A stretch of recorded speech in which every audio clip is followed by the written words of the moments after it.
തുടരും എന്ന സൂപ്പർഹിറ്റ് ചിത്രത്തിനുശേഷം മോഹൻലാലും സംവിധായകൻ തരുൺ മൂർത്തിയും ഒന്നിക്കുന്ന പുതിയ ചിത്രത്തിൽ നായികയായി എത്തുന്നത് മീര ജാസ്മിൻ.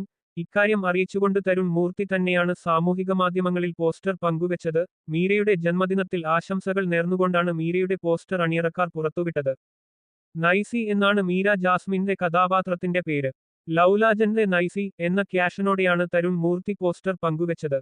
നേരത്തെ മോഹൻലാൽ അവതരിപ്പിക്കുന്ന ലൗലാജൻ എന്ന പോലീസ് ഉദ്യോഗസ്ഥന്റെ ഫസ്റ്റ് ലുക്ക് പോസ്റ്ററും അണിയറക്കാർ പുറത്തുവിട്ടിരുന്നു. മീശ പിരിച്ച് കൈയിൽ പോലീസ് ഷൂസുമായി നിൽക്കുന്ന ലാലിനെയാണ് പോസ്റ്ററിൽ കാണാനാകുന്നത്. ഇനിയും പേര് പുറത്തുവിടാത്ത ചിത്രം L366 എന്നാണ് അറിയപ്പെടുന്നത്. രതീഷ് രവി തിരക്കഥയൊരുക്കുന്ന ചിത്രം നിർമ്മിക്കുന്നത് ആഷിഖ് ഉസ്മാനാണ്. തുടരും ഉൾപ്പെടെയുള്ള സൂപ്പർഹിറ്റ് സിനിമകൾക്ക് ക്യാമറ ചലിപ്പിച്ച ഷാജി കുമാറാണ് ഛായാഗ്രഹണം നിർവഹിക്കുന്നത്. സംഗീതം ജേക്സ് ബിജോയ്, സഹസംവിധാനം Binu Pappu, editing Vivek Harshan, sound design Vishnu Govind, art director Gokuldas, costume Mashar Hamsa, production controller Sudharman, രചന രതീഷ് രവി, മേക്കപ്പ് റോണക്സ് സേവിയർ. 2006-ൽ പുറത്തിറങ്ങിയ രസതന്ത്രം എന്ന ചിത്രത്തിലാണ് മോഹൻലാലും മീര ജാസ്മിനും ആദ്യമായി ഒന്നിച്ച് വെള്ളിത്തിരയിലെത്തിയത്.